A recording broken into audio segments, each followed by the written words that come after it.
저희가 지도 교수님이 두 분 계세요.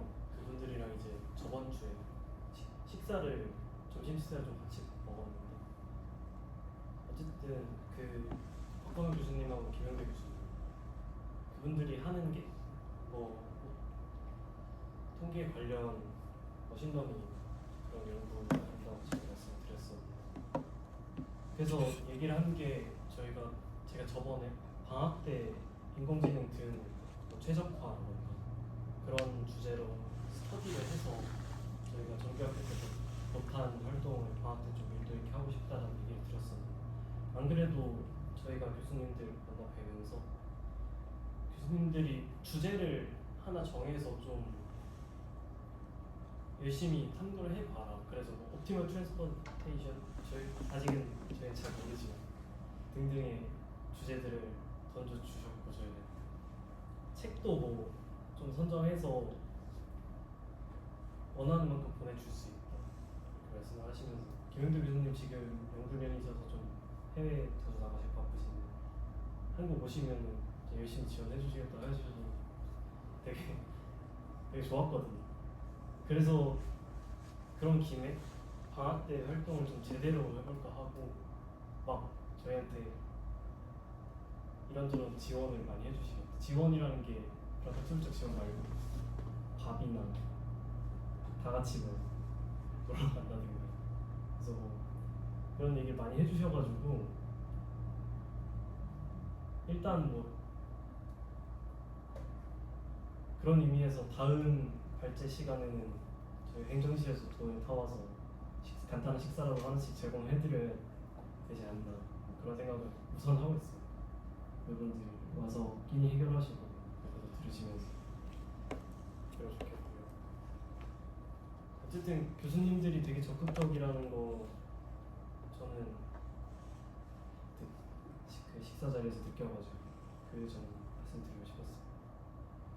지난 시간에 들은 발표 너무 다들 잘 준비해 주셨고 이번 주 발표 자료도 제가 미리 봤을 때 너무 열심히 해주셔서 감사드려요. 오늘 발표자가 원래는 3명이었죠. 근데 손준호님이 개인 사정으로 다음 주에 가능하다고 하셔서 제가 잘못 공지해드렸는데 처음에 준호님 빼먹고 죄송합니다. 네. 어쨌든 한 명 줄여서 오늘은 결국 2명을 하게 됐어요. 그리고 유튜브 영상 보신 분들이 얼마나 계신지 모르겠는데 소리가 좀 작다는 피드백이 있어서 조금 더 카메라를 앞으로 옮기긴 했는데 오늘 영상까지 보고 더 생각해 보도록 하겠습니다. 네, 뭐 전달 사항은 여기까지고요. 그러면 양승준님께서 제 사업 발제를 진행해 주시겠고 준호님께서 자유주제 발표해 주시겠습니다. 감사합니다.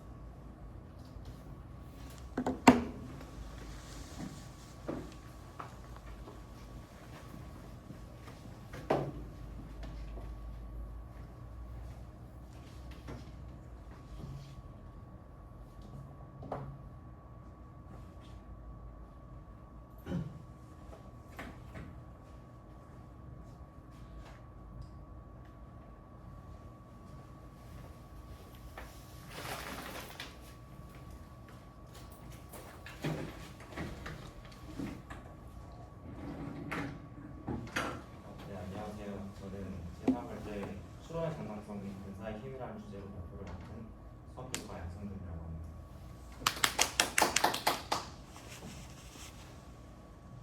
그래서 목차는 지난 시간에 했던 내용들에 대해서 간단하게 요약하고 그리고 슬러스키 종류와 벡터 소재에 대해서 말씀을 드리고 그리고 통계적 추론에 대한 정당화를 짧게 해보고 그리고 이제 마무리를 하겠습니다.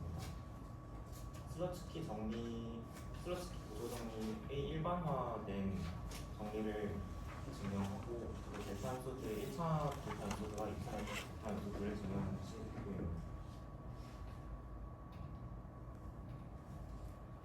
지난 시간에 이제 통계학에서 정규 분포의 필연성에 대해서 발표를 해주셨는데요. 여기서 이제 주목할 만한 점은 최대 가능도 추정량이 표본 평균이라는 것의 필요 충분 조건이 X의 PDF가 평균이 세타이고 분산이 시그마 제곱인 정리분포를 따를 때라는 얘기를 하셨고, 특히 이 경우에 전혀 최소 분산 불편 추정량이 된다라는 말씀을 해주셨습니다. 그리고 린데버그와 펠러의 조건과 린데버그와 펠러의 중심극한 정리에 대해서 말씀을 해주셨는데, 이 린데버그 CLT를 증명을 할 때 린데버그의 조건이 펠러의 조건을 함의한다라는 그런 내용이 있었고, 그리고 펠러의 조건을 가정했을 때 이 린데버그 정리의 결과를 얻기 위해서 린데버그의 조건이 필요 충분한 조건이라는 것을 알게 되었고, 그것이 린데버그와 펠러의 중심극한 정리가 된다는 얘기를 했습니다.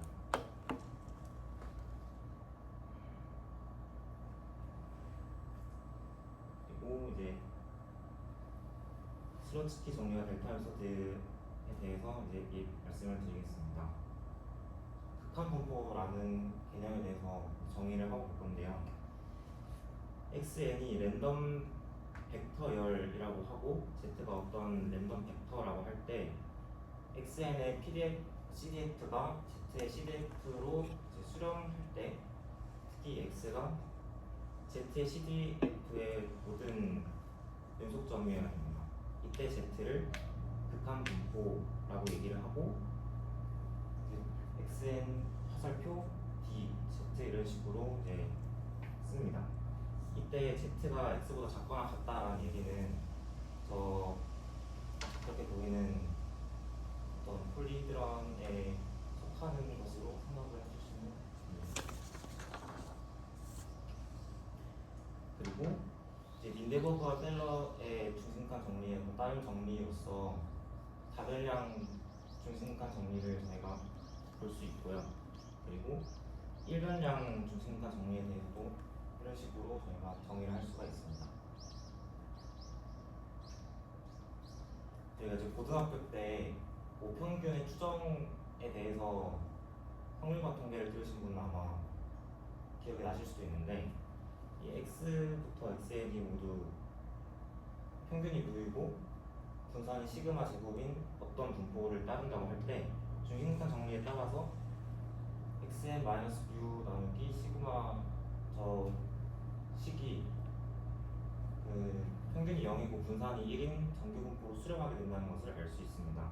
이때 이제 95% 신뢰 구간을 저런 식으로 구하고, 사실은 수능에서는 거의 1.96 곱해가지고 뭐 그냥 산수하는 문제가 됐는데요. 이때 이제 약간 이상했던 점은 평균을 모르는데 분산을 알고 있다는 것이 조금 이상한 부분입니다. 그래서 우리가 이 신뢰 구간을 구할 때 시그마 없이 신뢰 구간을 구할 수 있을까? 그리고 이 시그마 대신에 표본 분산 아니면 표본 표준 편차 SN을 대입했을 때 여전히 정규성이 성립할까라는 질문을 가지게 됩니다. 이거에 이제 답하기 위해서 확률 수렴이랑 almost surely convergence에 대해서 얘기를 하고, 그리고 슬러츠키 정리에 대해서 얘기를 해야 됩니다. 확률 수렴이라는 것은 x1부터 xn이 어떤 랜덤 벡터열이고 x가 랜덤 벡터일 때 모든 입실론에 대해서 저러한 극한 식이 0으로 수렴하면 xn이 x로 확률 수렴한다라고 얘기를 합니다. 그리고 작은 대수의 법칙에 대해서 말씀을 드리면 x1부터 iid 하게 평균이 뮤이고 분산이 시그마 제곱인 어떤 분포를 따른다고 할 때 이것의 표본 평균이 뮤로 확률 수렴한다라고 되어 있습니다. 이것의 증명은 간단한데요. 체비셰프의 부등식을 적용시켜서 증명할 수 있습니다.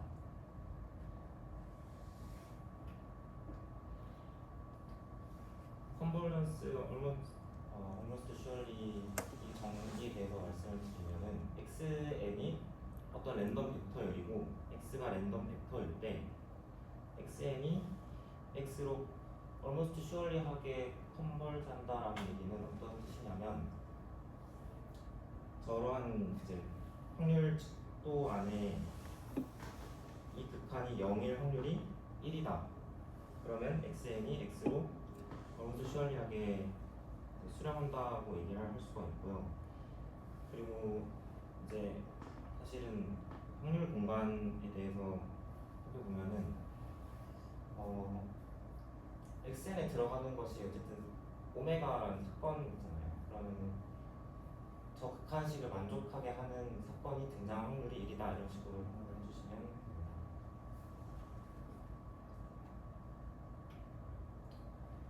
이제 포트마토 정리, 포트만토 보조 정리라는 것이 있는데 이게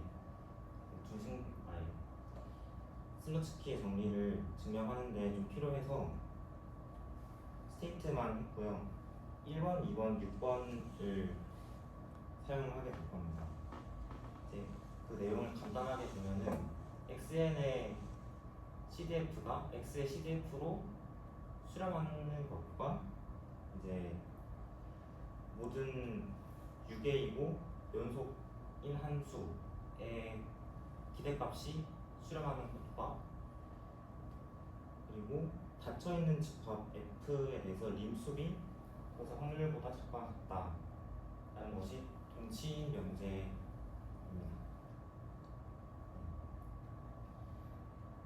그리고 연속 사상 정리라는 것은 복잡한 거 빼고 이제 간단하게 보시면은 xn이 x로 분포 수렴할 때 gx가 연속이면은 gxn이 gx로 분포 수렴한다. 그리고 xn이 x로 확률 수렴할 때 gxn이 gx로 확률 수렴한다. 그리고 xn이 x로 almost surely converge 할 때 똑같이 그렇습니다. 이제 정리 3인데요. 이거를 이제 증명하면은 슬러츠키 정리를 간단하게 증명할 수 있어서 이제 또 왔습니다. xn과 x 그리고 yn이 랜덤 벡터 들일 때 이러한 것들이 성립을 한다고 말을 하고 있고요. 이제 증명을 해보겠습니다. 먼저 이제 확률 공간을 정의를 하고요. 1번에 xn이 x로 almost surely하게 수렴을 하면 xn이 x로 확률 수렴한다 라는 내용입니다. 그러면은 이 an이라는 거를 저런 식으로 정의를 하면 저것은 이제 감소하는 집합열이 됩니다. 그리고 아까 almost surely하게 수렴한다는 것에 정의를 할 때 제가 말씀을 드렸는데 이 극한식이 이것이 0으로 xn에서 x를 뺀 그 노름이 0으로 다가갈 확률이 1이라고 했는데 거기에 이제 그러한 사건이 존재할 확률이 1이라는 말씀을 드렸잖아요. 그걸 생각을 해보면 이 an이라는 것이 감소하는 집합열이고 모든 사건 오메가에 대해서 xn이 x로 수렴을 하면 그러면 저 pxn-x의 노름이 기출보다 크거나 같을 확률이 an의 확률보다 작거나 같고 그것이 0으로 수렴을 하게 됩니다. 그리고 4번을 보면은 4번은 이제 xn이 x로 분포 수렴하고 xn-yn의 노름이 0으로 확률 수렴할 때 yn이 x로 분포 수렴한다라는 내용이었는데요. 이제 포토만토의 보조 정리에 따르면은 이제 6에 대해 있고 L 립스트인 연속 함수 f에 대해서 fxn의 기대값이 fx의 기대값으로 수렴을 하면 그러면은 분포 수렴한다고 했었거든요. 그래서 그걸 이용을 해보려고 합니다. 이제 모든 L 립시츠이고 그것의 치역이 닫힌 구간 0, 1 그리고 그 L이 1보다 작거나 같은 함수를 생각을 합니다. 그러고 나서 fxn의 절대값에서 fxn의 기대값에서 fyn의 기대값을 뺀 것의 절대값을 생각을 해보면은 이제 일단은 이 부분이 기대값의 선형성에 의해서 fxn-fyn의 기대값으로 나타나고요. 그것에다가 이제 지시함수를 이용을 해서 이 xn-yn의 노름이 입실론보다 작거나 같은 거를 곱하는 거랑 xn-yn의 노름이 입실론보다 크거나 같은 지시함수를 곱한 그 상황을 생각을 해보면은 일단은 xn-yn의 노름이 입실론보다 작거나 같은 경우에는 fxn에서 fyn을 뺐을 때 그것이 L 입시층이기 때문에 L의 xn-yn의 노름으로 바운드가 되고 L이 1보다 작거나 같기 때문에 다시 xn-yn보다 작거나 같게 되고 그것이 입실론보다 작거나 같기 때문에 입실론이 기대값 밖으로 튀어나오고요.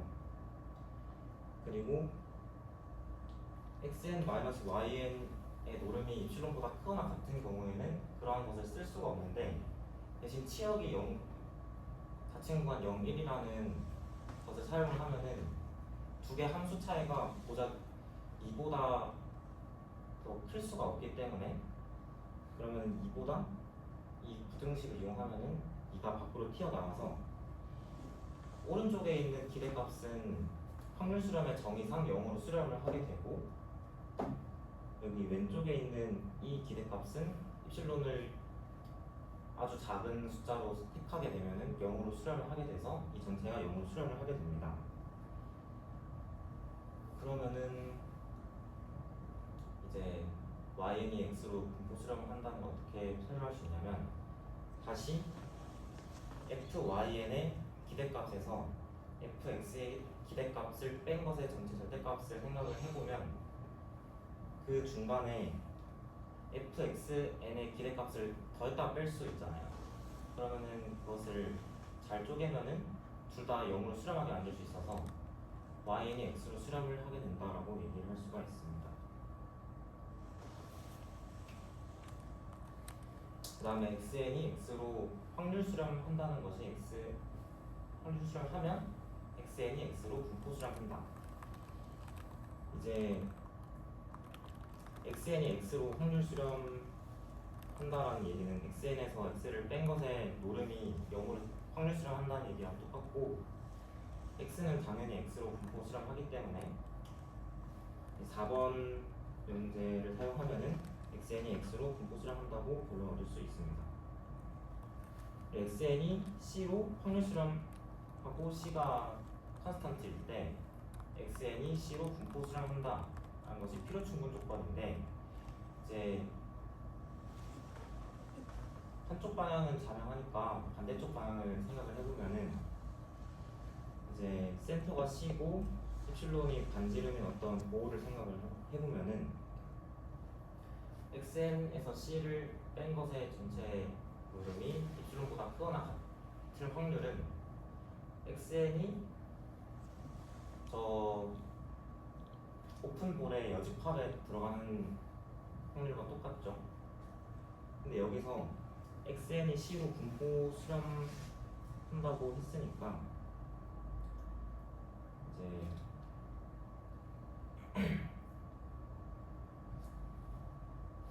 이 포토마토 정리 5번을 잠깐 다시 보면은 6번에서 닫힌 집합이면은 림수비 그 극한분포 x의 확률 x가 f로 들어가는 그 확률보다 작거나 같다고 얘기를 했거든요. 그래서 xn이 이 오픈볼의 여집합에 들어갈 확률의 림수비 c가 이제 x가 c가 오픈볼의 여집합에 들어가는 확률과 똑같고 오픈볼의 여집합은 닫힌 집합이니까. 근데 여기서 c가 오픈볼의 여집합에 들어간다는 그 확률은 0이기 때문에 이제 xn이 c로 확률 수렴한다는 결론을 얻을 수가 있습니다. xn이 이제 x로 분포 수렴하고 yn이 c로 확률 수렴할 때 이때 이 C는 컨스턴트이고 이때 xn과yn을 수소쌍으로 묶은 것이 x, c로 분포 수렴한다라는 걸 증명을 할 건데요. 이제 저 노름이 y-c의 노름과 같고 그리고 그것이 0으로 확률 수렴하기 때문에 이제 xn, c가 x, c로 분포 수렴한다는 것만 보면 충분하죠. 근데 여기서 이제 다시 포토만토 정리를 이용하기 위해서 모든 연속이고 2개인 함수 fx, y를 생각을 해봅니다. 여기서 y 부분을 y에다가 c를 대입한 그 비스틱된 함수를 생각을 해도 여전히 연속이고 바운디드이기 때문에 포토만토 정리를 이용을 하면은 이제 저 기대값 없이 저걸 수렴을 하기 때문에 xn이 x로 분포 수렴한다라고 얘기를 할 수가 있습니다. 마지막으로 xn이 x로 확률 수렴하고 yn이 y로 확률 수렴하면 xn, yn이 x, y로 확률 수렴한다는 것을 증명을 할 건데 이것은 그냥 저 자명한 부등식으로부터 증명을 할 수가 있습니다. 네. 이거는 확률 수렴의 성질에 대해서 얘기를 한 건데 이제 시어럼 3에서 xn과 yn이 둘 다 확률 수렴하면은 xn, yn이 x, y로 확률 수렴을 하잖아요. 그러면은 그냥 연속 함수들을 적용을 하면은 컨티뉴어스 매핑 시어럼에 따라서 a, b, d가 자연스럽게 증명이 됩니다. 그리고 이제 슬러츠키 보조 정리에 대해서 증명을 간단하게 살펴볼 건데요. xn과 x 그리고 yn이 모두 랜덤 벡터 또는 랜덤 베리어블이라고 할 때 xn이 x로 분포 수렴하고 yn이 컨스턴트 c로 분포 수렴하면 1번, 2번, 3번이 성립한다고 나와 있습니다. 근데 아까 이제 xn이 x로 분포 수렴하고 yn이 어떤 컨스턴트 c로 확률 수렴하면 이 시어럼 3에서 그것을 묶은 순서쌍이 x, c로 분포 수렴한다라는 얘기를 했었거든요. 그러면 다시 연속 사상 정리를 적용을 해서 x 더하기 y도 그냥 연속 함수이고 y 곱하기 x도 연속 함수이고 y의 이제 인버스가 잘 정의되면 y 플러스 x도 당연히 연속 함수이기 때문에 저것들이 증명이 되고요. 여기서 랜덤 벡터 또는 랜덤 베리어블이라고 했는데 만약에 랜덤 벡터가 되면은 3번에 y의 인버스라는 것이 랜덤 매트릭스면 그것의 이제 디터미넌트가 0이 아니면 저런 식으로 저것도 수렴한다, 분포 수렴한다고 할 수가 있습니다.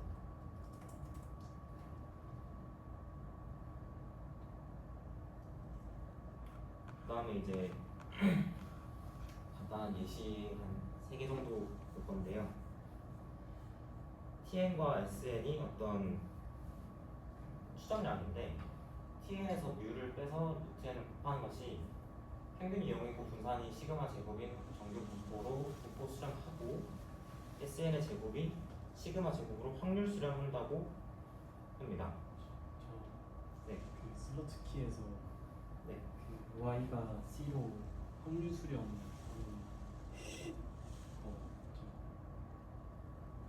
저 D라고 썼는데 그 C가 컨스턴트면은 확률 수렴이랑 필요 충분 조건이 돼서 썼습니다.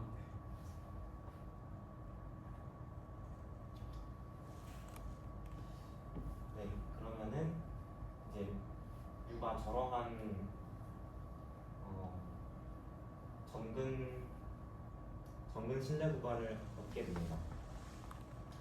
여기서 이거는 이제 왜 성립하냐면 tn에서 μ를 뺀 것을 루트 n을 곱하고 sn으로 나눈 저 통계량이 슬러츠키 정리에 의해서 평균이 0이고 분산이 1인 정규 분포로 분포 수렴하기 때문에 저러한 당근 신뢰 구간을 얻을 수 있게 됩니다.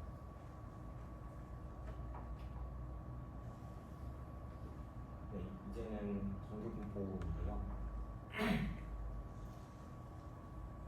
SN의 그 표본 분산, SN의 제곱이 이제 저런 식으로 정의가 되는데, 저걸 간편식을 이용하면은 n-1분의 n에 x 제곱바에서 x 바의 제곱을 뺀 거라고 생각을 할 수가 있습니다. 그러면 이제 작은 개수의 법칙에 의해서 x 제곱의 바는 그것의 기대값으로 확률 수렴을 하고, 이것은 mu 제곱 더하기 시그마 제곱이고요. gx는 x 제곱, 이것이 연속 함수이기 때문에 x 바가 mu로 확률 수렴하기 때문에 x 바의 제곱이 mu의 제곱으로 확률 수렴하게 됩니다. 그리고 n-1분의 n은 당연히 1로 확률 수렴하기 때문에 스러츠키 정리에 따라서 SN의 제곱이 시그마 제곱으로 확률 수렴을 하게 되고요.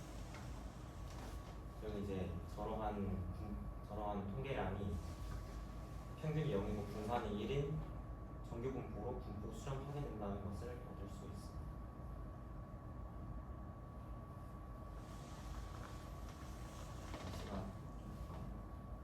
이제 T 통계량, 풀링된 T 통계량에 대해서 보도록 하겠습니다.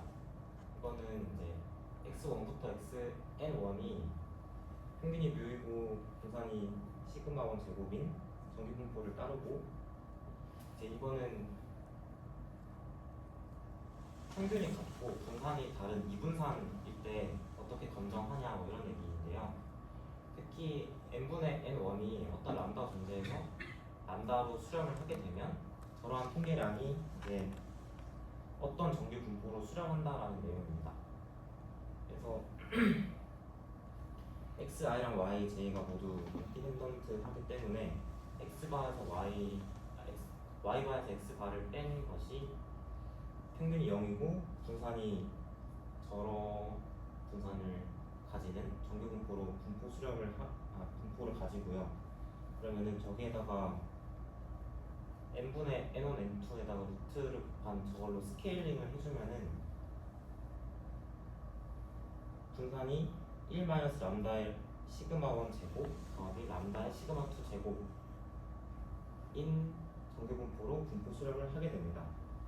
게다가 이제 풀링된 합동 표본 분산은 저런 식으로 이제 바꿔 쓸 수 있기 때문에 스러츠키 정리를 적용하면은 위에 있는 결론을 얻을 수가 있습니다. 네, 여기서 문제는 풀링된 T통계량을 사용을 하면 제1종 오류를 통제하지 못한다는 결론을 가지고 온대요. 그래서 이것을 고치기 위해서 멸치스의 T통계량을 사용을 한다고 합니다. 그럼 이건 이제 스러츠키 정리와 작은 개수의 법칙을 이용을 하면 저 T 통계량이 평균이 0이고 분산이 1인 정규 분포로 분포 수렴한다는 것을 알 수 있다고 합니다. 이제 다음은 델타 메소드를 증명을 하고 싶은데, 그거를 증명하려면 O 노테이션이 필요해서 O 노테이션을 잠깐 얘기를 하겠습니다. 확률 공간을 정의를 하고 xn이 어떤 랜덤 벡터 열이라고 할 때 xn이 확률로 유계되어 있다, 아니면 xn을 op1 이렇게 쓰다라는 것은 리미트 k가 무한대로 갈 때 저러한 확률의 수프리멈이 0으로 간다라는 것을 의미를 합니다. 만약에 이제 xn이 0으로 확률 수렴을 하게 되면 저희는 스몰 op1이라고 씁니다.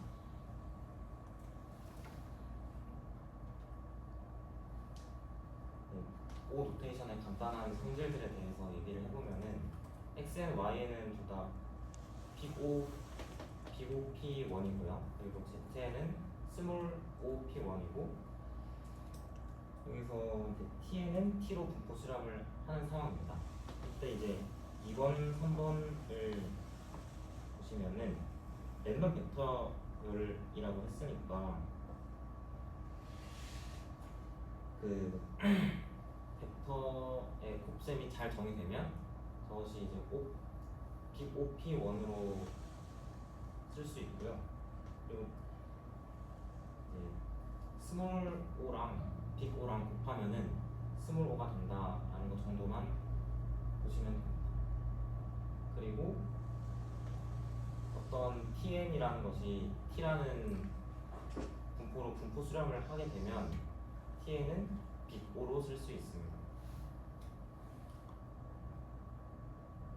그래서 T가 무슨 T든 상관없이 항상 좋게 쓸 수 있는 건가요? 그런데 이제 그 TN의 CDF에서 X가 그 분포 수렴하는 그 분포의 T의 CDF의 모든 연속점에 들어가야 합니다.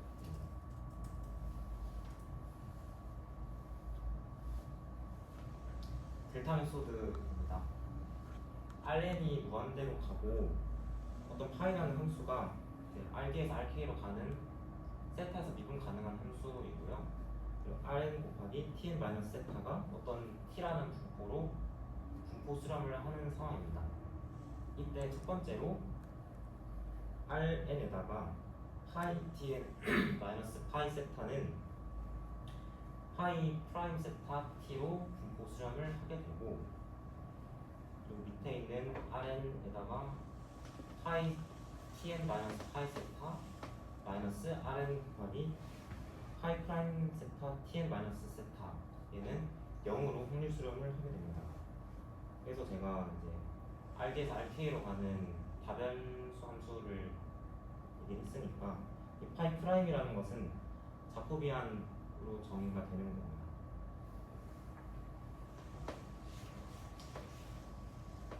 그래서 이거를 증명을 해야 되는데요. 네.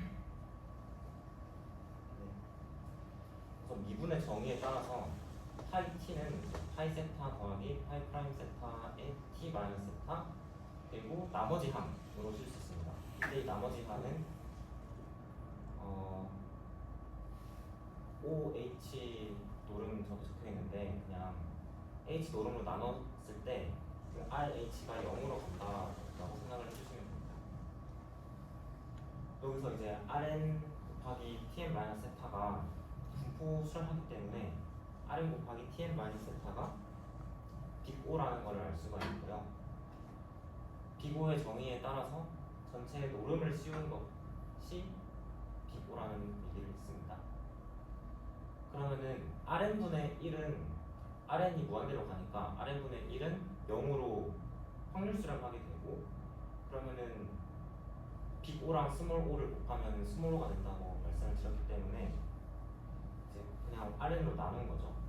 TN 마이너스 세타의 노름은 스몰 O가 되고, 그러면은 이제 나머지 항 함수 R에다가 TN 마이너스 세타를 대입을 한 것은 스몰 O에다가 TN 마이너스 세타의 노름을 곱한 것입니다. 근데 이 스몰 OP1만 얘기하다가 안에 뭔가 들어가는 것이 조금 이상하게 생각하실 수 있는데, 그냥 스몰 OP1에다가 저 TN 마이너스 세타의 노름을 곱한 형태를 저런 식으로 쓴다고 이해를 해주시면 되겠습니다. 네. 그러면은 RN 곱하기 RTN 마이너스 세타는 이제 저것이 스몰 O TN 마이너스 세타의 노름이라고 했기 때문에 저런 식으로 쓸 수가 있고요.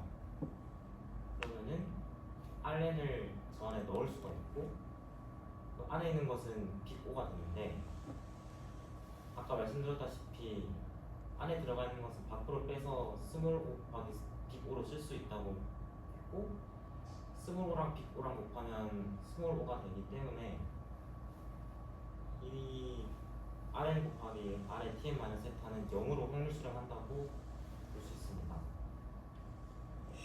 이걸 이용을 하면 이제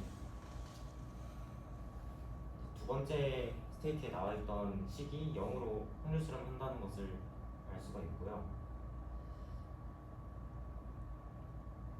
그리고 다시 저 식이 그냥 위에 있는 거를 쓴 것이기 때문에 슬러츠키 정리를 이용하면 1번 스테이트도 증명을 할 수가 있습니다.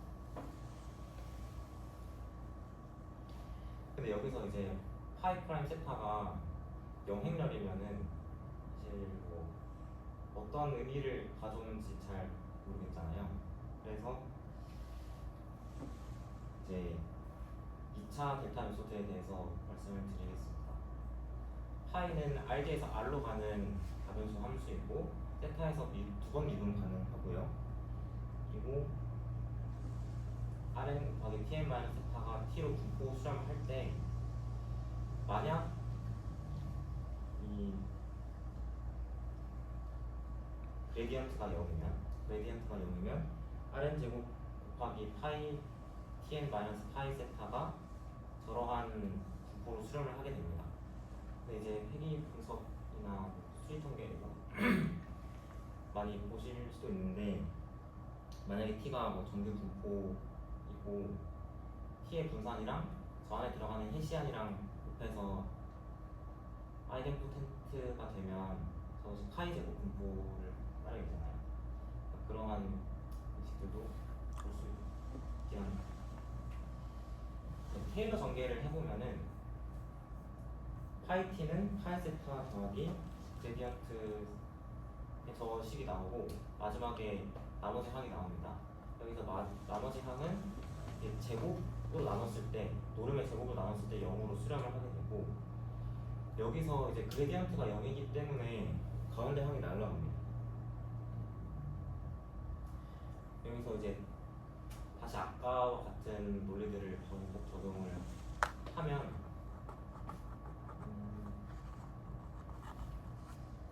다음과 같은 세 가지 결론을 얻을 수가 있는데요. 우선 파이 t는 그레디언트가 날아가 있는 저 꼴이고 그리고 Rn 제곱 곱하기 나머지 항의 Tn 마이너스 세타를 곱한 것은 0으로 확률 수렴을 하게 되고 그러면은 남아있는 것이 2분의 1 T 트랜스포즈 해시안 곱하기 T로 분포 수렴을 한다 라는 것을 얻게 됩니다. 그러면은 슬러츠키 정리를 이용하면 이제 2차 델타 메소드도 증명을 할 수가 있습니다.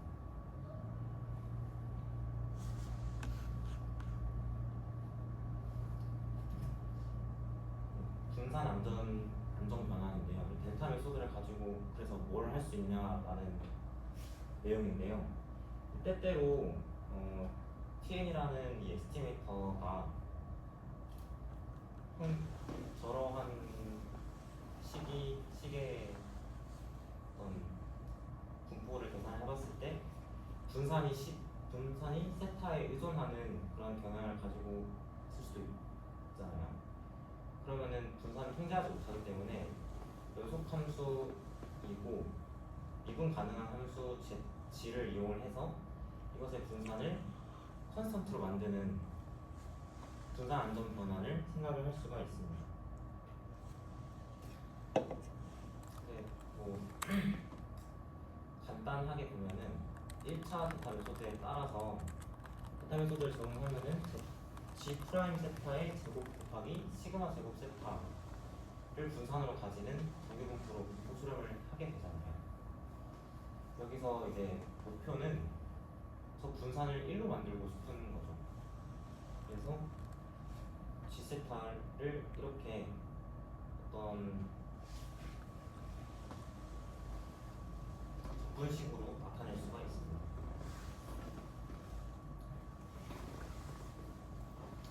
이걸 이제 이별량일 때 호분 상관계수와 모상관계수의 관계를 생각을 해보면은 이제 수리통계 책에도 나와 있긴 한데 다 생략하고 그냥 간단하게 한번 보자면 R-로에 루텐을 곱한 것이 로우에 강하게 디펜던트 되어 있는 어떤 분산으로 수렴을 하게 돼요.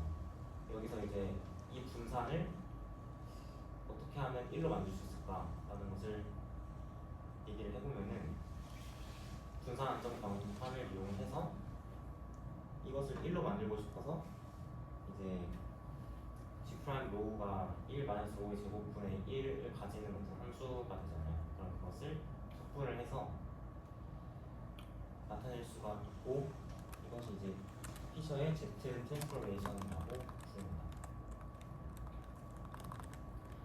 이거를 이용을 하면 저희가 2분의 1 로그 1 마이너스 로그분의 1 플러스 로우의 1 마이너스 알파 정근 실내 구간을 얻게 되는데요. 근데 이거를 이제 다시 로우의 정근 실내 구간으로 바꾸기 위해서는 또 간단한 조작만 해주면 얻을 수 있게 됩니다.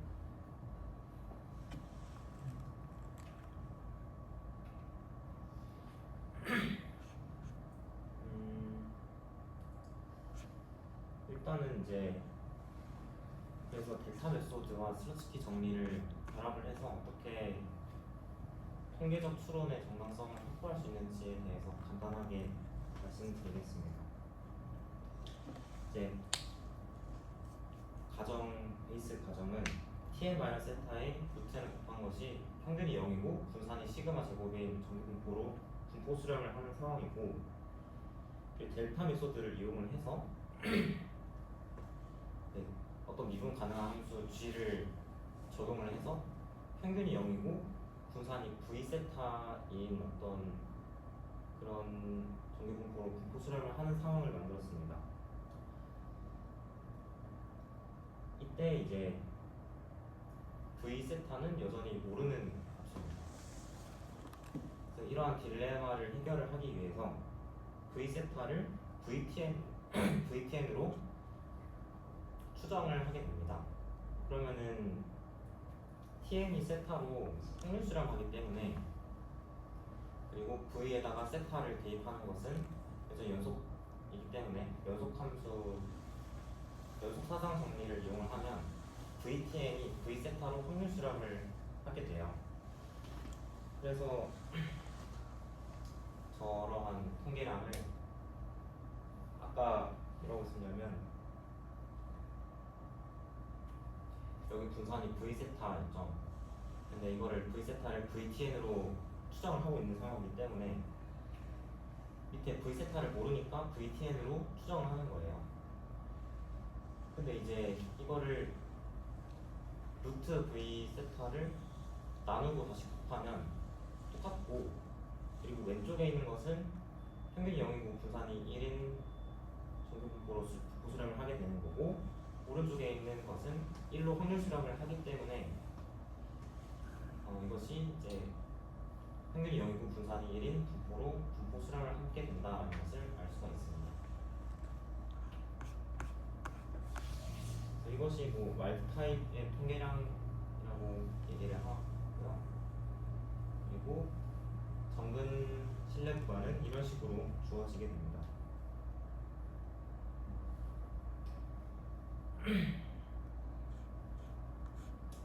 네, 그리고 사실 뒤에 있는 섹션은 그냥 더 일반화해서 앞에 있는 거는 유니베리에이로 볼 수 있는 거고, 뒤에 있는 부분은 다별량으로 볼 수 있는데, 이 부분은 적어놨으니까 봐주시면 감사하겠습니다.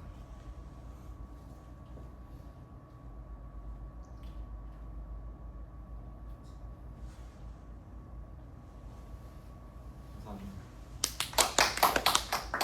질문 있으시죠?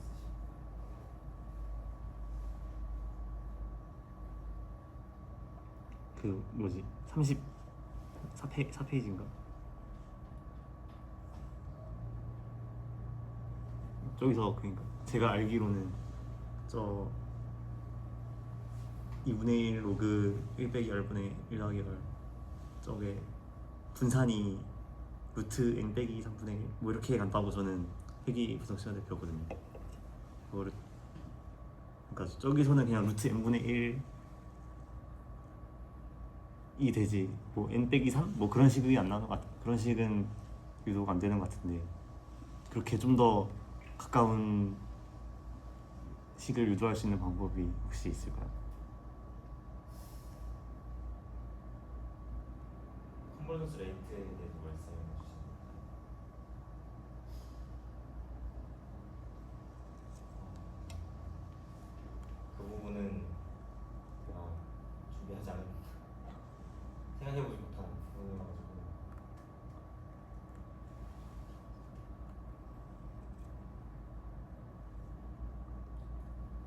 네, 찾아보겠습니다.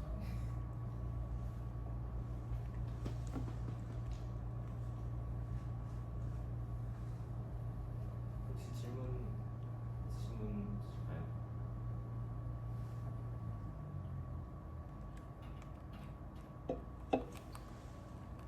그러면 발표 마치겠습니다. 감사합니다.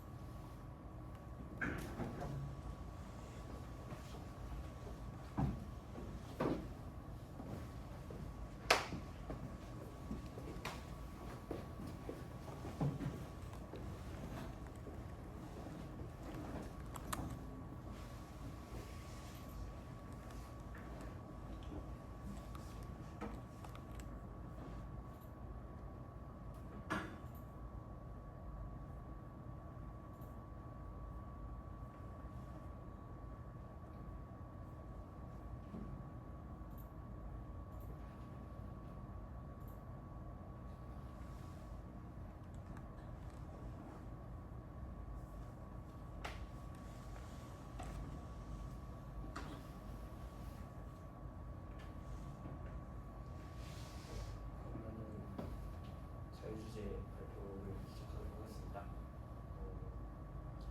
저는 이번 자유주제 발표를 맡게 된 수학교과 박준호라고 합니다. 제가 선정한 자유주제로는 이제 최적화 이론이랑 최적화 이론에서 많이 쓰이는 스토캐스틱 그레디언트 디센트 메소드 확률적 경사관법에 대해서 발표를 하려고 합니다. 머신러닝 계열에서 이론적으로 굉장히 중요하게 다루는 부분이라서 사실 이론 통계랑은 거리가 있을 수 있지만 다루기 굉장히 중요한 내용이다 싶어서 주제 선정했고요. 발표를 시작하도록 하겠습니다. 저는 내용 자체가 그렇게 많이 준비한 내용은 아닙니다. 그래서 이제 최적화 이론이라는 것이 무엇이고 최적화 이론에서 많이 쓰이는 그레디언트 디센트 경사방법에 대해서 간략하게 얘기를 한 다음에 이제 확률 경사방법이 경사방법을 대체하게 되는 이유와 실제로 그것이 작동하게 되는 그런 것을 여러 가지 관점에 대해서 다뤄볼 거고요. 그리고 현대적으로 지금 그 경사방법이 어떻게 쓰이고 있는지, 어떤 방법으로, 어떤 양상으로 발전하게 되었는지 그런 것들에 대해서 말씀을 드리려고 합니다. 그래서 옵티마이제이션, 최적화 이론이 무엇이냐라고 물어본다면 저는 이렇게 대답을 할 것 같아요. 이제 주어져 있는 환경 내에서 가장 적절한 이제 방법을 찾아내는 게 우리가 흔히 말하는 최적화 이론인데요. 그래서 머신러닝 계열에서 얘기를 하자면은 주어진 문제를 가장 잘 해결하는 가장 좋은 모델을 찾는다라고 말씀을 이제 그런 문제를 찾는 거다라고 생각을 할 수 있습니다. 근데 우리가 그 잘 맞는 모델이라는 걸 평가하기 위해서 여러 가지 평가 함수, 이제 로스 펑션 등을 이용해서 평가를 하는데 우리가 그런 거를 흔히 리스크라고 부르게 됩니다. 그 리스크를 어떠한 함수 형태로, 숫자 형태로 나타낼 수 있게 만들어 놓는 그것이 크면 클수록 더 이상적인 값과 차이가 나도록 함수를 만들어서 결국에는 그 함수를 최소화하는 파라미터 세타를 찾는다라는 방법으로 우리가 머신러닝에서 최적화 문제를 최소화 문제로서 해설을 생각을 하고 풀 수 있게 됩니다. 그리고 우리가 흔히 만드는 저 로스 펑션이라는 친구, 연속적이고 미분 가능한 친구이기 때문에 우리가 만약에 최소자를 세타 스타라고 부르게 된다면 세타 스타에서의 f의 그라디언트가 0이라는 정도 짐작을 쉽게 해볼 수 있겠죠. 그래서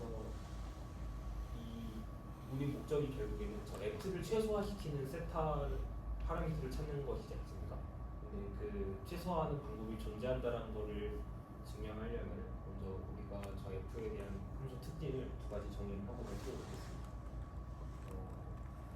모든 파라미터가 저걸 따르는 건 아닙니다.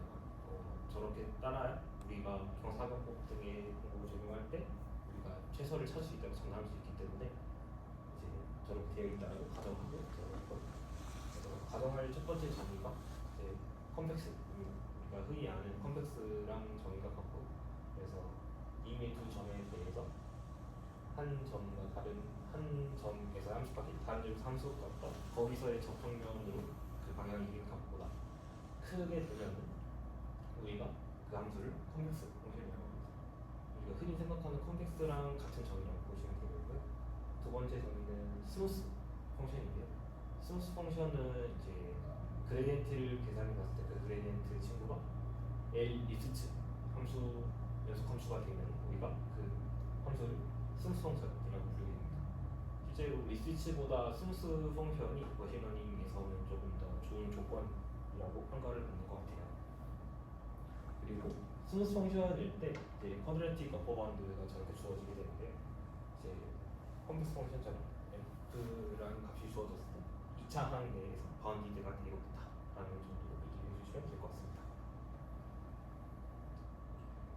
아마 저 쿼드라틱 어퍼 바운드를 이제 증명하는 순수 정리랑 이제 2차 형식의 여러 가지 성질을 이용해서 성계수학적 이론으로 쉽게 증명이 가능한 걸로 알고 있습니다.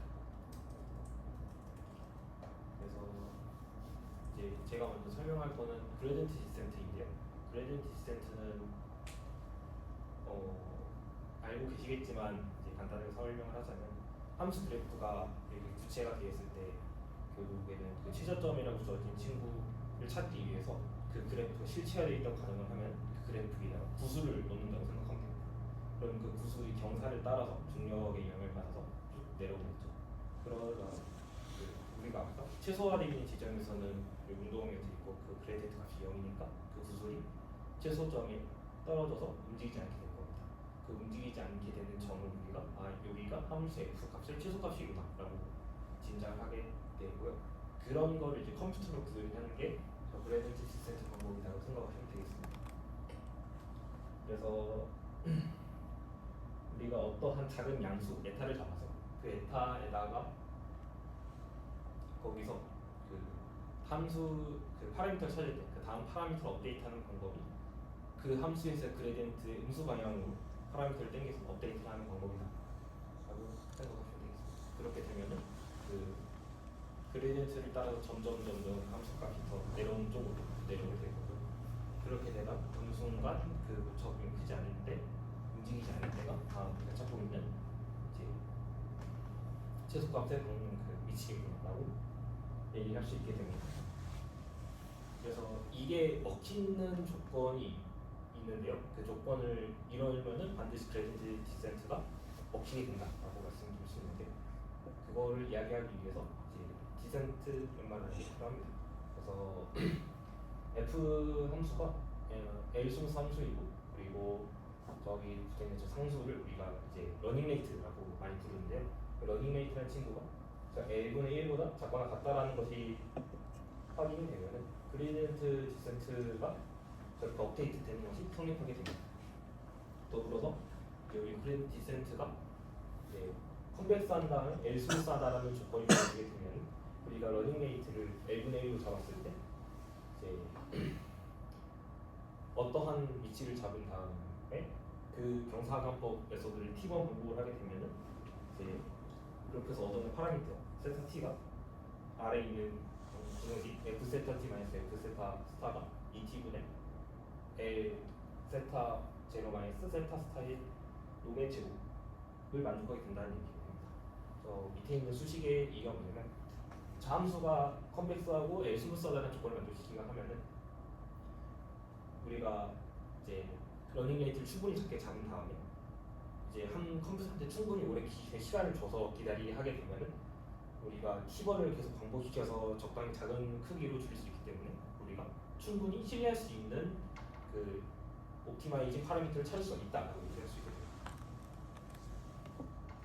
F 세타랑 F 세타 프라임의 값이 충분히 작아진다는 걸 장담할 수 있기 때문에 가능한 이 되죠. 이 두 가지에 대해서 간단한 증명을 해볼까 하는데요. 먼저 디센트 렘마부터 증명을 해보도록 하겠습니다. 디센트 렘마가 L 스무스라고 했기 때문에 아까 그 쿼드라틱 폼으로 정리되어 있는 그 친구를 이용해서 정리하게 되면 이제 정리할 수 있게 되고요. 그 수식에다가 각각 F 세타 K 플러스 1이랑 F 세타 K를 넣는다고 생각할 수 있겠습니다. 그렇게 되면 다음과 같이 부등식으로 정의가 되겠고요.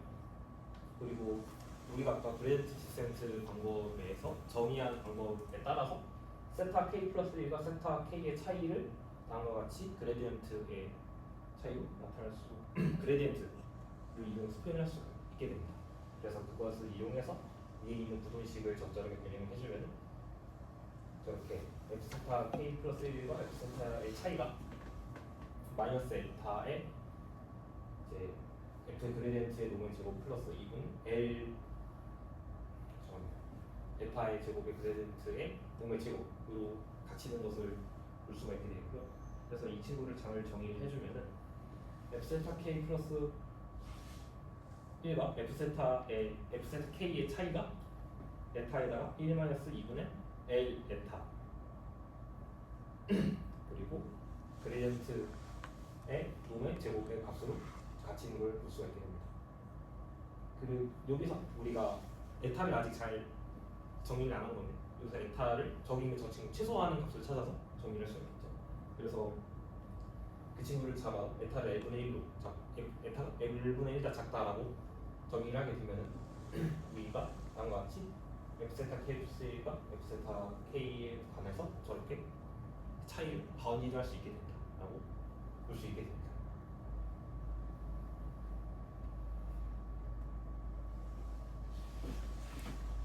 그러면 이제 그레디언트 디센트가 수렴하는 것에 대해서 증명을 해볼까 합니다.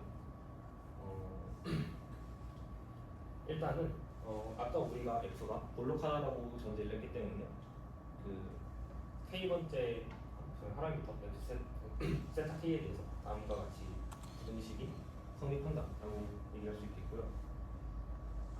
그리고 우리가 세타 K 플러스 1 마이너스 세타 스타에 대해서 그 차이를 다음과 같이 이제 적절한 항을 넣고 빼는 것으로 만들어 볼까 합니다.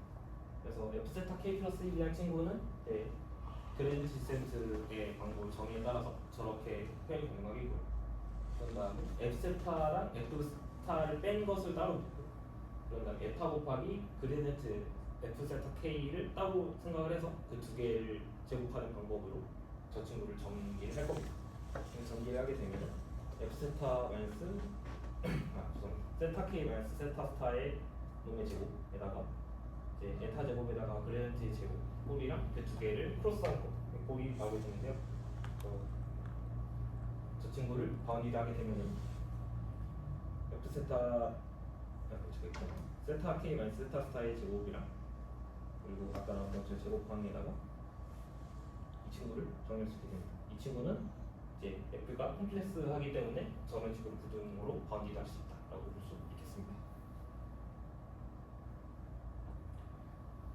그리고 다음에 아까 디센트 렘마를 이용할 건데요. 디센트 렘마가 여기서 어떻게 쓰이냐면은 아까 전 부등식에서 보았던 이 그레디언트의 놈의 제곱의 꼴을 바운디하는 데 사용할 겁니다.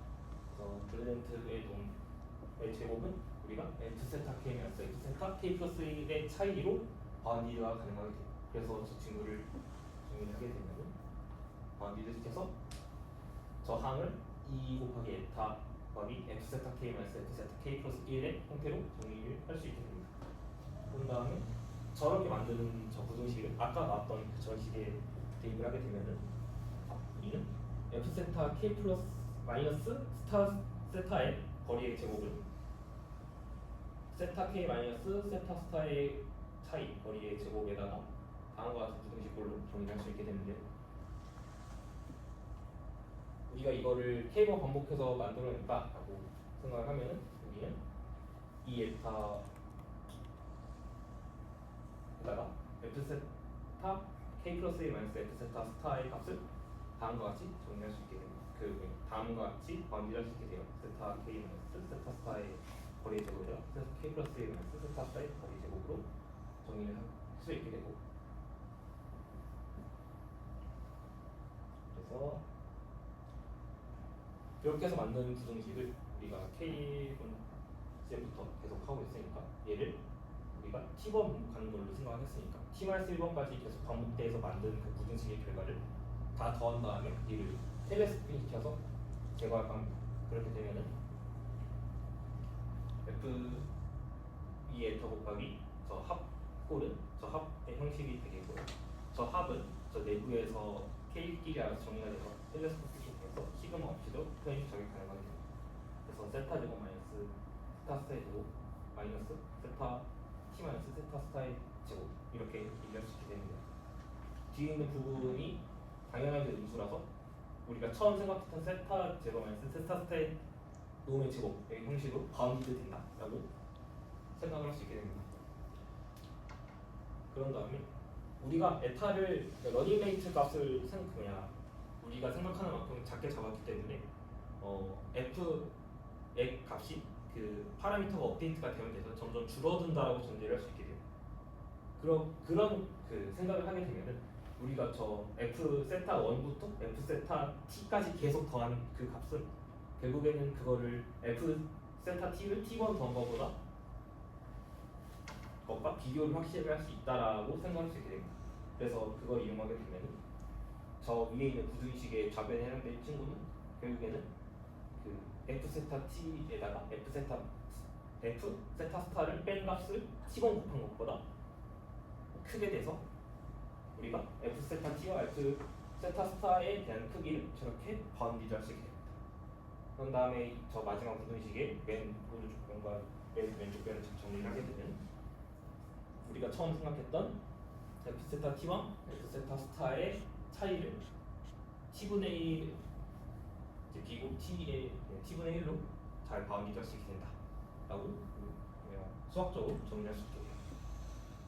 그렇기 때문에 우리가 처음 생각했던 이제 f가 컨벡스하고 엘스무스하다라는 전제가 들어가게 되면은 우리가 충분히 그 최소점이 예상되는 그 부분에서 조금 먼 곳에서 시작을 하면 자연스럽게 최소점을 찾는 방법으로 흘러갈 수 있게 된다라고 장담할 수 있는 그런 정리가 이 그레디언트 디센트 컨버전스가 되겠습니다. 그러면은 그냥 그런 함수가 주어지게 되면 그레디언트 디센트를 그냥 쓰면은 알아서 찾는 건데 왜 다른 방법을 강구하냐라고 생각을 할 수 있게 될 거예요. 그런 거에 대해서 그레디언트 디센트의 가장 큰 문제점 중에 하나는 데이터가 많아지면 많아질수록 그 한 번의 업데이트 과정이 컴퓨터 입장에서 이제 부담이 된다라고 생각할 수 있게 됩니다. 왜냐면은 우리 흔히 그 그레디언트 디센트를 사용하고 있는 거는 결국에는 모든 데이터셋에 대해서 한 번씩 데이터를 넣어보고 그 트루 값과 얼마 차이가 나는지를 전부 모아서 평균을 내 가지고 그 값으로 이제 차이를 구하는 건데 그러면은 그럴수록 더욱더 시간이 오래 걸리니까 그 데이터가 엄청 많은 현대 데이터 사이언스 관점에서는 이거를 행하기가 상당히 한계가 있다라고 생각을 해서 그러면은 그것에 대한 대안으로 이제 스토캐스틱 그레디언트 디센트 방법을 가져오는 겁니다.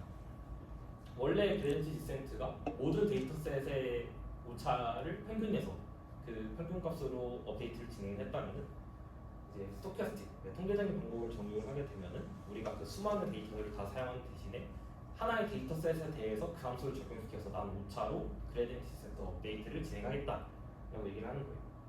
그래서 세타 k 플러스 1이 세타 k 마이너스 이제 러닝 레이트에다가 어떤 세타 k에 대해서 특별한 그 이제 파라미터에 대해서 그런 그 생각을 할 수 있게 된다라고 볼 수 있게 됩니다.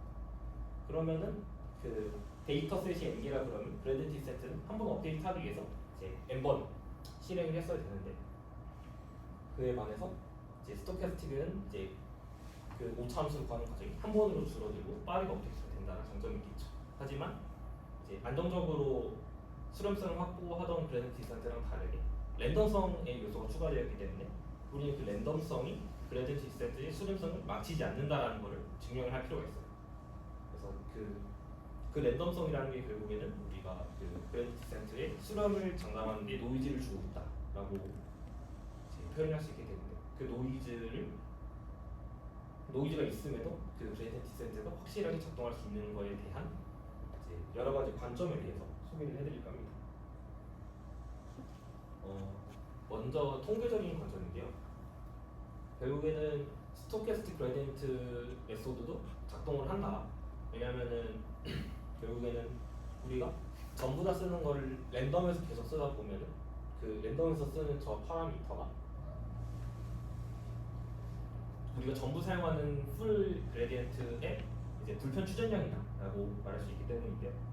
이것에 대한 입증은 그렇게 어렵지 않습니다. 우리가 저렇게 그레디언트를 스토캐스틱하게 뽑았을 때 그 친구에 대해서 기대값을 취하게 되면 그 기대값은 결국에는 그 스토캐스틱 각각의 파라미터에다가 그 친구가 뽑힐 확률에 대해서 그 곱한 가중 합이다라고 얘기할 수 있겠는데요. 그 가중 합이라는 것이 우리가 특별한 편향을 가지고 그 데이터셋을 뽑아서 만드는 게 아니지 않습니까? 그렇기 때문에 저 PI라고 부르는 저 뽑힐 확률은 데이터 샘플 개수랑 똑같기 때문에 우리가 n분의 1이라고 상수값으로 줄 수가 있습니다. 그러면은 저 친구를 n분의 1에다가 모든 그 파라미터, 모든 데이터셋에 대해서 그래디언트 세트를 적용한 값의 합을 볼 수 있겠는데 얘는 다시 쓰면 평균값이고 우리가 아까 얘기했던 그 그래디언트 값이랑 같기 때문에 그 우리가 스토캐스틱을 쓰게 되면은 그 스토캐스틱이 불편 추정량이기 때문에 우리가 얘를 대신 사용해도 큰 문제가 없다라고 먼저 생각을 할 수 있습니다. 통계학적으로 그렇게 얘기할 수 있게 되고 그리고 최적화 이론 입장에서 보게 되면은 최적화 이론이 어떠한 조건이 잘 주어지게 되었을 때 우리가 수렴을 장담할 수 있게 된다라고 어떠한 정리가 있습니다. 그래서 우리가 오차에 대해서 정리를 하게 될 때 다음과 같은 부등식을 만족을 한다고 해요. 그래서 저렇게 에타 k랑 그 에타 k 제곱의 꼴로 이루어져 있는 저 두 친구의 바운디가 된다.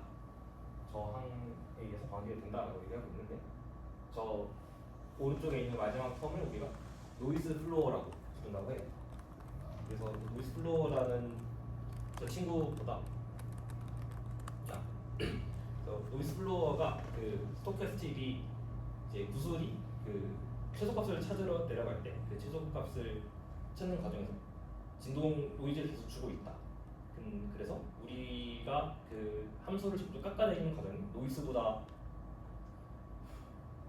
그 함수가 그 최소값을 찾아가는 과정에서 점점 줄어드는 속도가 노이즈보다 커야지만 그 노이즈를 무시하고 최소값을 찾을 수 있게 되는데 그 노이즈를 같은 속도로 수렴하게 되면은 그 노이즈에 의해서 계속적으로 값이 진동해서 최소값을 찾을 수 없다.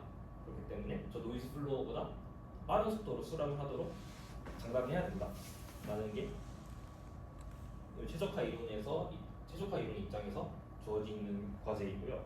이것에 대해서 해결하는 것이 로렌스 몬로 조건입니다. 우리가 이 과정을 해결하기 위해서 선택한 방법이 러닝 레이트 값을 점점 줄여나가는 과정을 선택하는 것인데요. 그래서 러닝 레이트를 어떻게 줄여나가느냐에 대해서는 저렇게 두 가지 조건을 만족시키는 러닝 레이트 감소에 따라서는 우리가 스토캐스틱 방법을 사용해도 충분히 수렴할 수 있게 장담할 수 있다고 얘기를 하게 되는 겁니다. 그 조건이 그냥 그 러닝 레이트 합을 쭉 더했을 때는 발산하도록 하되 그 러닝 레이트 제곱의 합을 했을 때는 수렴하도록 잘 설정을 하면은 우리가 스토캐스틱 방법으로도 수렴하는 것을 쓸 수 있다라고 장담할 수 있게 되는 겁니다. 이 부분에 대해서는 자세하게 증명은 못하고 조금 간단하게 어떤 방법으로 증명을 하는지 스케치만 간단하게 보여드릴까 합니다. 아까 보여드렸던 저 스토캐스틱이 성립시킨 고정 시스템과 K부터 첫 번째부터 시작해서 계속 진행시키는 방법으로 가정을 해보겠습니다.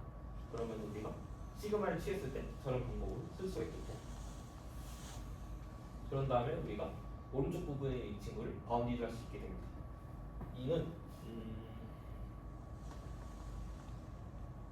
우리가 어떤 상수 저기 제곱합에 해당되어 있는 부분이 우리가 아까 전제하는 것에 따라서 유한의 부분으로 정리가 되기 때문에 저기 오른쪽에 있는 이 친구를 유한한 어떠한 함수값, 그냥 상수값으로 이제 바운디를 할 수 있게 된다. 그래서 오른쪽에 있는 친구를 이제 무한으로 바운디드 시킬 수 있다.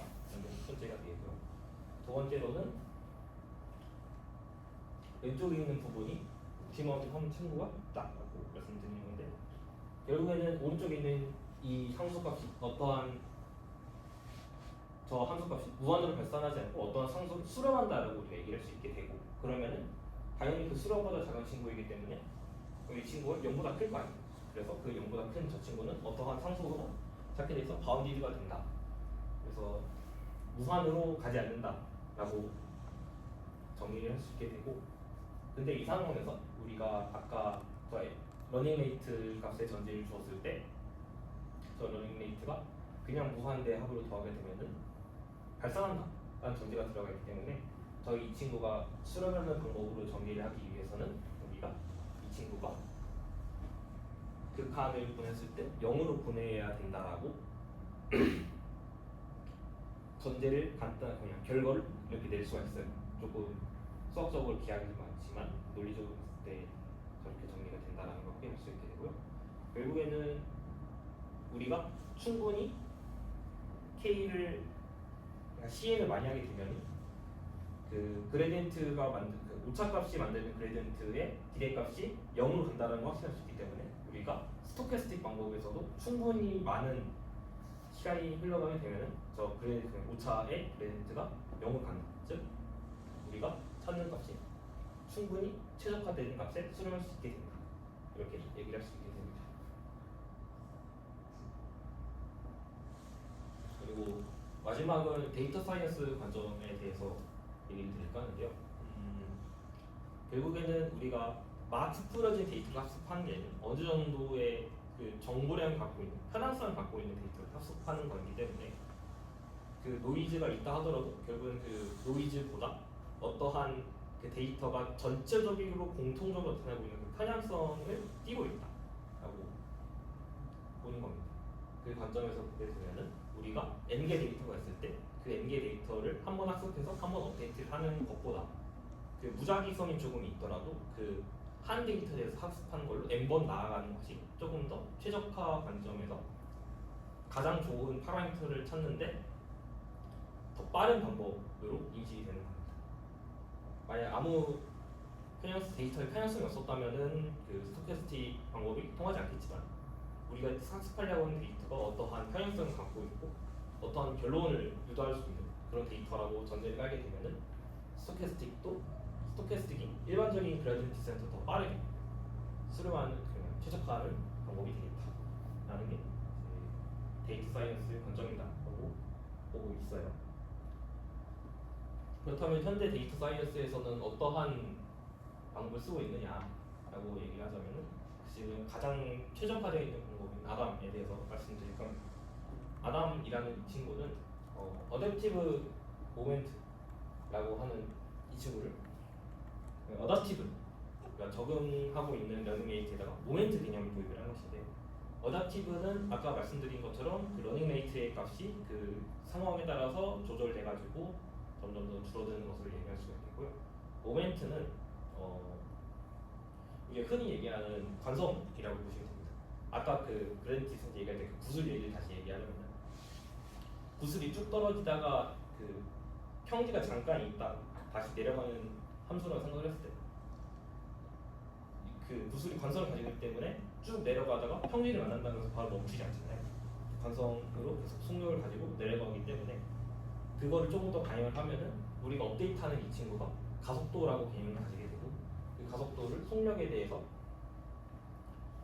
그 원래 갖고 있는 속력을 업데이트를 해서 계속 움직이는 방법으로 우리가 파라미터를 업데이트 시키는 겁니다. 그 두 가지 방법에다가 조금 더 미분이나 그런 수학적으로 좀 엄밀하게 만들어서 만든 친구가 아담이다라고 얘기를 하시면 될 것 같아요. 그래서 우리가 업데이트를 하게 될 때 알파 곱하기 모멘텀에다가 그라디언트 베리언스를 이용해서 이제 파라미터를 업데이트를 한다. 이게 현재 사용하고 있는 아담 방법입니다. 이거는 제가 인터넷에서 주순 건데요. 실제로 업데이트를 하게 되면은 그 저 옵티멈한 파라미터까지 얼마나 빠르게 다가가느냐에 대한 얘기를 하는 한 그래프입니다. 브랜드 디센트를 할 때는 노이즈 없이 다가가는 걸 볼 수가 있지만 그 노이즈 없이 다가가는 과정이 매우 오래 걸린다라는 걸 볼 수가 있고요. 모멘텀이란 아담 방법을 도출하게 되면은 노이즈가 있기 때문에 다가가는 데 있어서 노이즈가 있어서 그 일관된 방향으로 다가가는 것 같진 않지만 결국에는 충분한 시간을 가졌을 때 브랜드 디센트가 더 빠르게 도달하고 있는 것을 확인할 수가 있게 됩니다. 이거는 잘 설명하는 그래프라고 얘기를 드릴 수 있겠고요. 그래서 마지막으로 결론을 짓자면 그래서 스토캐스틱 브랜드 디센트는 원래 있었던 브랜드 디센트에서 그러한 부분 엄밀한 옵티마이저에서 우리가 통계학적으로 랜덤성을 부여를 해서 더 빠르게 최적화하는 파라미터를 찾는 과정에서 충분 그거 두 개의 관점을 하나로 잇는 굉장히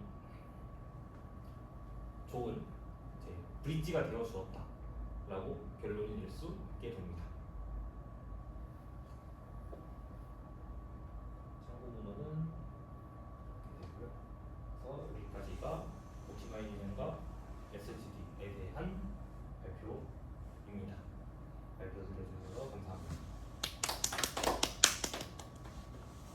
질문 사항이 있는 분 있을까요?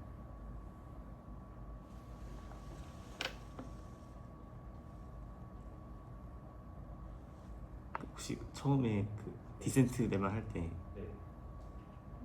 저 네. 러닝 레이트가 뭐 1분의 1보다 작거나 같다 일 때 뭐 이런 식의 성립한다라고 하셨는데 네. 근데 그러니까 식을 보면은 제 생각에는 그러니까 에타가 딱 1분의 1일 때가 뭔가 제일 좋아 보이거든요.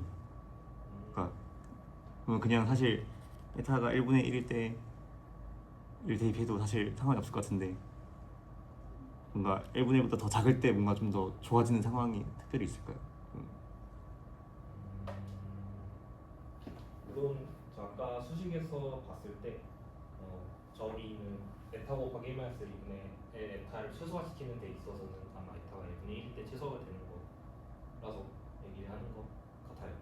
근데 저걸 1분의 1보다 작다라고 충분히 저장을 하는 거는 우리가 그 정확한 L 값을 찾을 수가 없기 때문이라고 데이터 사이언스 그 과학자들은 그렇게 생각을 하는 것 같아요.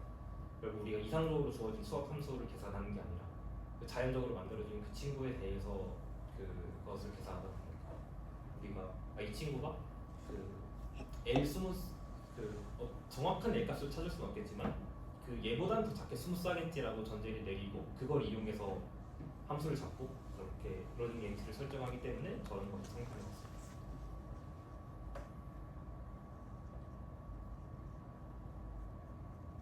다른 질문 있을까요?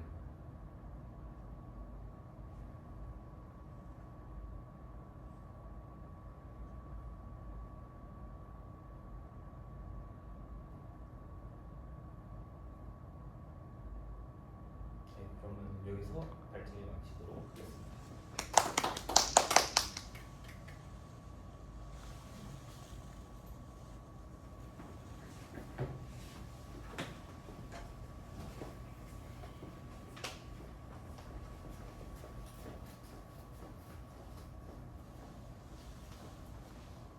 네, 오늘 두 분 발표 준비해 주셔서 너무 감사하고 개인적으로 너무 흥미롭게 잘 들었던 것 같아요.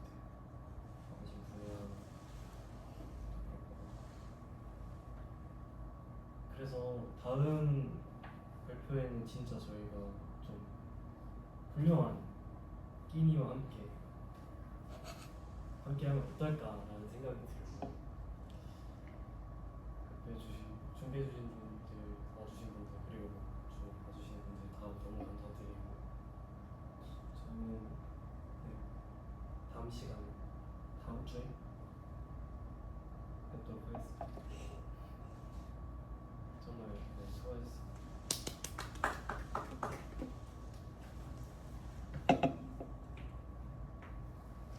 끼니라는 게 어떤 의미인가요? 햄버거라는 뜻이 아닐까. 아